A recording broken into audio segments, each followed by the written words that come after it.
terbakar api, kalau tertusuk duri mimpi, masih dapat ku tahan.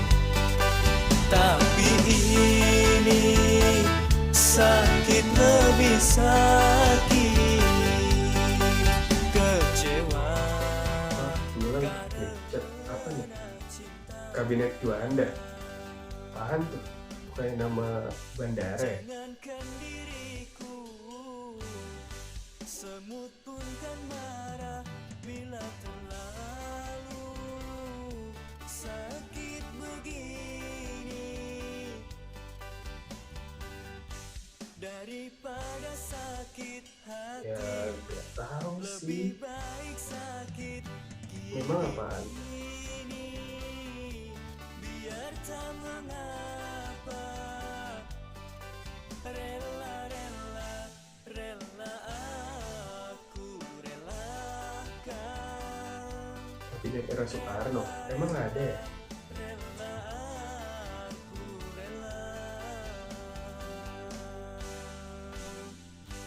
Kalau terbakar api, kalau tertusuk Oh, duri, link apa nih? Berikutnya. masih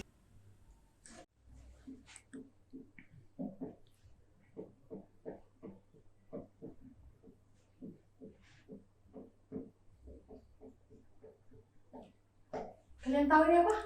Apa? Nggak tahu? Beneran nggak tahu? Oke, kalau gitu kita bakal bahas hari ini juga. Dan kalian nggak usah kemana-mana ya. Stay tune di sini. Dalam Bincang Sejarah.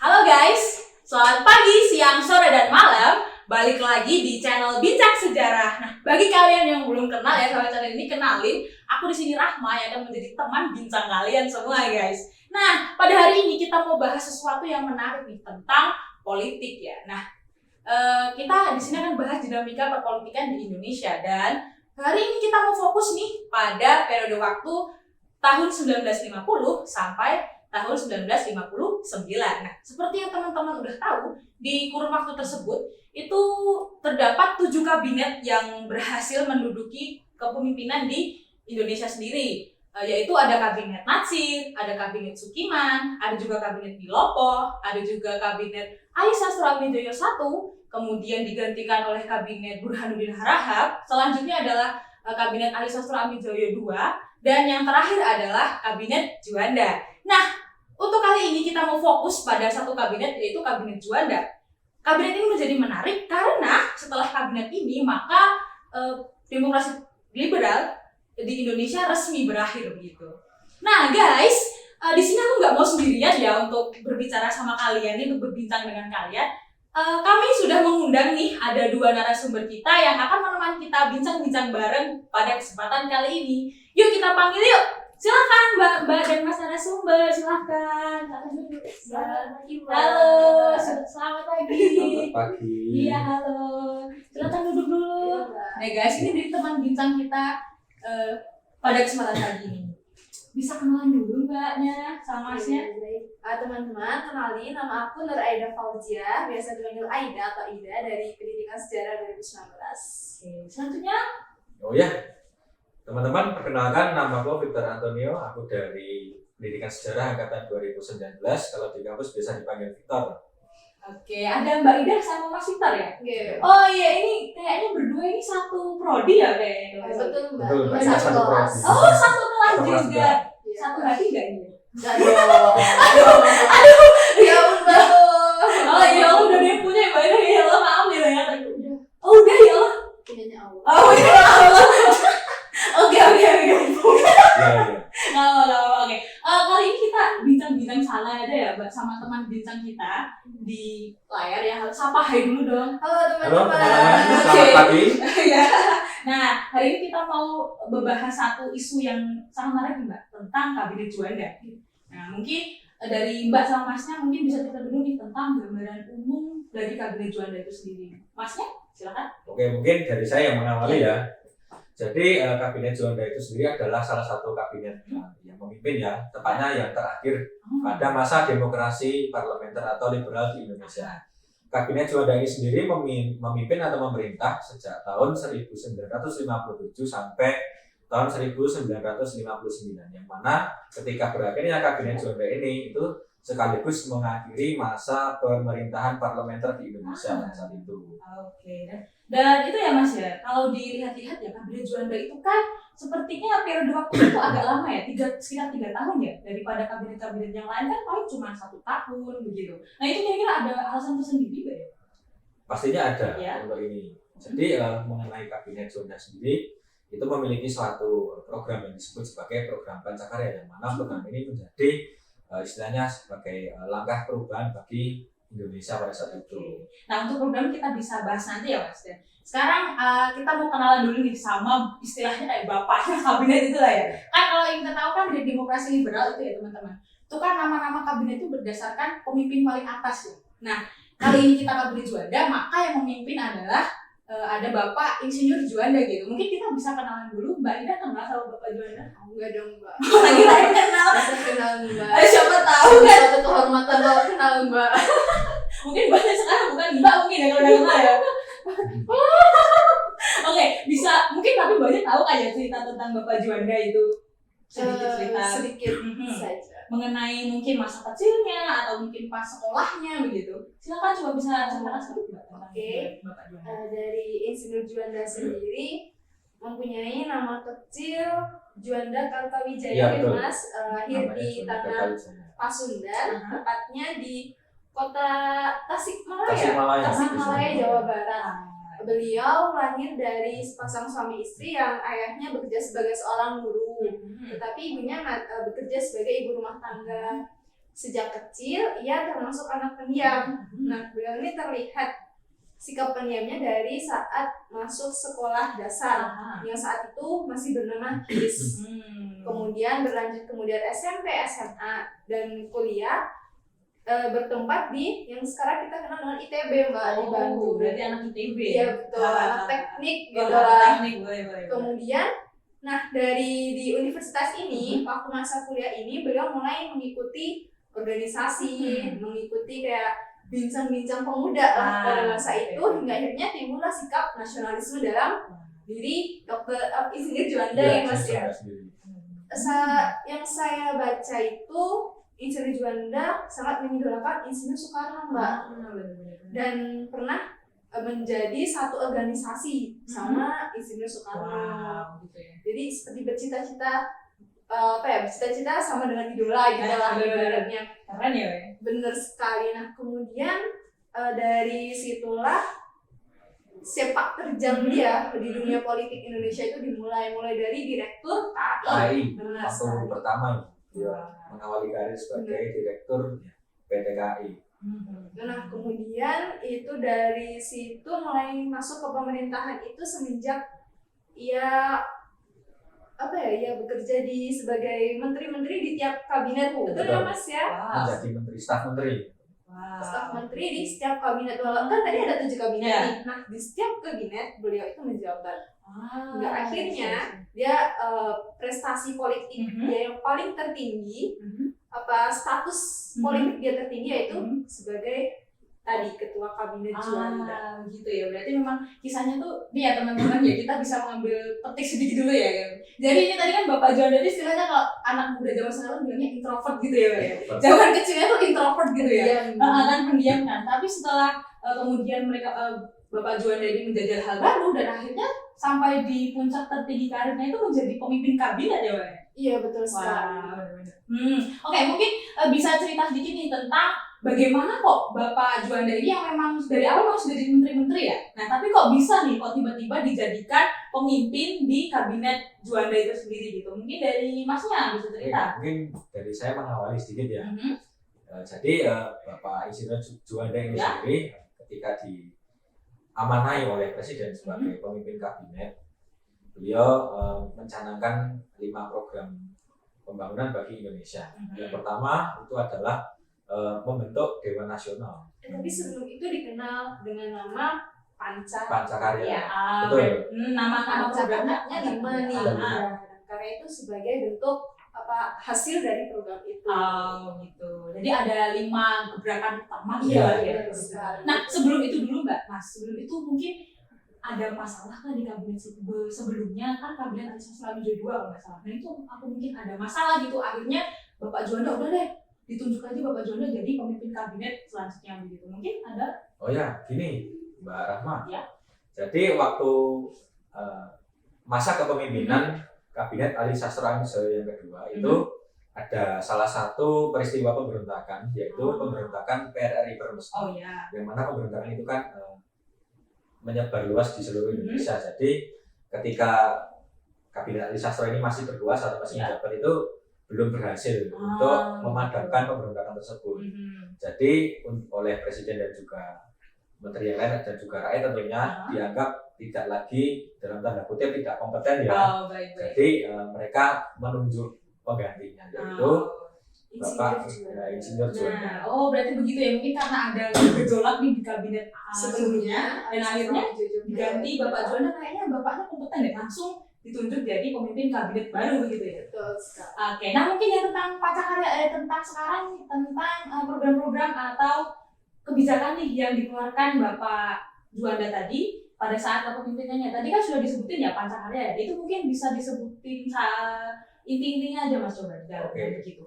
Mengenai Pancakarya sendiri ada 5. Yang pertama itu intinya adalah pertama membentuk yang namanya Dewan Nasional. Yang kedua itu adalah normalisasi keadaan Republik Indonesia karena pada saat itu banyak pemberontakan di mana-mana. Yang ketiga adalah melanjutkan pembatalan KMB atau konferensi meja bundar. Karena KMB sendiri kan isinya sangat merugikan Indonesia. Lalu yang keempat itu memperjuangkan wilayah atau daerah Irian Barat agar kembali ke wilayah Indonesia, dan yang terakhir adalah mempercepat pembangunan nasional. Seperti itu. Nah, itu 5 kebijakan yang menjadi pentolan lah ya istilahnya. Nah, kemudian saya juga sempat baca lagi tentang katanya kabinet Juanda itu mengeluarkan satu lagi nih kebijakan di luar 5 tadi, di luar Pancakarya tadi, yang sampai sekarang tuh kebijakannya masih sangat dikenal dan diketahui lah bahkan untuk warga dunia seperti itu. Itu kayak namanya kayaknya kebijakan deklarasi Juanda begitu ya Mbak ya? Iya benar. Jadi Insinyur Juanda waktu menjabat sebagai ketua kabinet itu mengeluarkan suatu kebijakan baru, program baru, nah atau dekret lah istilahnya, itu yang namanya deklarasi Juanda. Nah isi dari deklarasi Juanda itu ada 3. Yang pertama bahwa Indonesia menyatakan sebagai negara kedaulatan yang mempunyai negara kepulauan yang mempunyai corak tersendiri. Yang kedua bahwa sejak dahulu kala Kepulauan Nusantara ini indah dan merupakan satu kesatuan. Dan kemudian terakhir ketentuan ordonansi pada tahun 1929 mengenai pemecah belah keutuhan wilayah Indonesia. Oh ya, jadi kalau disingkat ya, kalau disimpulkan berarti isi kabinet Juanda itu kayak menegaskan bahwa ini loh Indonesia itu satu, nggak terpisah-pisah begitu. Ya, betul sekali. Nah, untuk poin yang ketiga ordonansi Belanda itu mungkin Mas Victor bisa sedikit menjelaskan tentang itu gitu. Baik. Itu apa gitu ini? Oke. Jadi mengenai undang-undang atau ordonansi Belanda, khususnya yang mengenai undang-undang maritim atau kelautan seperti itu kan, dulu waktu pada zaman pemerintahan kolonial Belanda seperti itu, pulau per pulau di Indonesia ini sendiri memiliki suatu garis batas tersendiri istilahnya. Jadi di antara pulau satu dan pulau yang lain itu di tengahnya terdapat laut bebas. Yang mana laut bebas ini sendiri berarti tidak ada yang memiliki secara mutlak ya. Artinya negara manapun boleh masuk ke situ, boleh mengambil sumber daya apapun yang ada di laut itu, seperti itu. Dan itu tentunya sangat merugikan Indonesia ya. Oh iya sih. Mbak. Ini sekilas aja ya. Maaf memotong ya Mas ya. Silakan. Sebenarnya itu tujuan dari ini tadi yang mengenai ordonansi itu juga berkaitan dengan ini peraturan mengenai teritorial wilayah Indonesia. Sebelum itu kan waktu masa penjajahan, kemudian masa awal kemerdekaan itu Indonesia belum memiliki undang-undang yang pasti pagar Iya, yang pasti benar-benar. mengenai wilayah Hmm. Indonesia. Hmm. Nah dari itu mengetahui banyaknya jalur internasional antara kepulauan, kemudian banyaknya kapal asing yang memudahkan masuk, kemudian tadi pengambilan sumber daya alam secara apa ya namanya Secara bebas. eksploitasi bebas oleh eksploitasi bebas masyarakat asing mewujudkan cita-cita ini Indonesia sumber daya kita gitu dan mereka orang luar ya sebaiknya izin dulu Iya, kan benar-benar. ada ketok pintu. Iya, benar-benar. itu. Ya, Yang penting assalamualaikum itu. dulu gitu Iya. lah ya, nggak asal masuk gitu. Benar sekali, makanya itu sebagai apa ya, sebagai latar belakang atau mungkin sebagai keinginan cita-cita hingga akhirnya terwujudlah tadi Ordonasi tadi. Iya Dan oh ya, ordonasi dulu, akhirnya ya Bapak Juanda tadi kok ketok-ketok dulu haruslah ketok-ketok pintu dulu gitu, nggak asal masuk gitu lah. Nah akhirnya jadilah deklarasi Juanda seperti itu. Oh sangat menarik ya guys. Jadi kan udah dapat gambaran kan mengenai deklarasi Juanda ini. Oh ya, kan tadi kan kalau kita dengarkan ya tadi itu tuh Kabinet Juanda itu tuh memiliki istilahnya tuh banyak banget prestasi istilahnya, prestasi gemilang gitu ya. Tapi kok di tahun 1959 itu kok berakhir gitu ya. Itu kira-kira penyebabnya apa ya kok sampai yang segitu banyaknya tadi kebijakan yang sangat memajukan Indonesia lah istilahnya tadi. bagus Bagus banget gitu ya, bagus banget. Kok akhirnya bermanfaat gitu. kok akhirnya bisa istilahnya diganti lah dengan pemerintahan yang baru begitu. Mungkin yang mau cerita siapa dulu nih? Silakan. Mungkin dari Kamu saya masih dulu. Oh iya, Oke. silakan. Mungkin pada tahun itu tahun 1959 itu suhu politik di Indonesia itu cukup naik, cukup panas. gitu, panas. Banyak gejolak Panas, gejolak. gejolak di berbagai daerah, Iya, gejolak iya. politik ya, Benar, baik benar. itu yang bersifat apa itu namanya fisik maupun non fisik. Mhm. Kalau yang fisik salah satunya adalah banyaknya pemberontakan di daerah-daerah gitu. Dan yang salah satu tadi kan sudah dibahas yaitu mengenai PRRI Prasesta itu walaupun sudah berhasil dipadamkan oleh Kabinet Juanda tapi masih ada yang lain dan itu menuntut Insinyur Juanda Insinyur Juanda untuk meminta bantuan kepada konstituante Ya, itu itu badan. pusat gitu. Oh, baik. Kemudian dan tetapi pada keberjalanannya konstituante itu sendiri pun juga gagal memutuskan mengenai tindakan apa yang harus diambil untuk menghadapi situasi tersebut. Jadi untuk mosi terakhir atau pilihan terakhirnya seperti itu kan ya mau nggak mau kita juga harus kembali ke UUD seperti itu. Gitu. Emang dulu itu berlakunya apa ya? Bukan UUD. Bukan itu UUDS. Undang-undang sementara begitu ya. Sementara. Belum yang UUD 45 yang kita Belum. tahu sekarang gitu. Belum sekarang ini. Iya. Makanya yang tadi istilahnya ya kayak masyarakat kegerah gitu ya kok. Iya. Kok suhunya seperti ini, kok pemerintah kok nggak berhasil gitu Iya. untuk memadamkan ini gitu. Akhirnya udahlah ganti aja gitu ya, Ganti. kira-kira gitu ya. Dan kayaknya ada satu lagi deh kebijakan yang dikeluarin presiden untuk udah Kabinet Juanda ganti. Itu apa ya, kebijakan apa ya? Kebijakan dekret presiden Dekret Presiden pada tanggal 5 Juli tahun 1959. Ya itu mengenai pergantian pemerintahan ya Mbak ya, yang tadinya pemerintahan parlementer berubah menjadi konstituan apa Demokrasi diganti.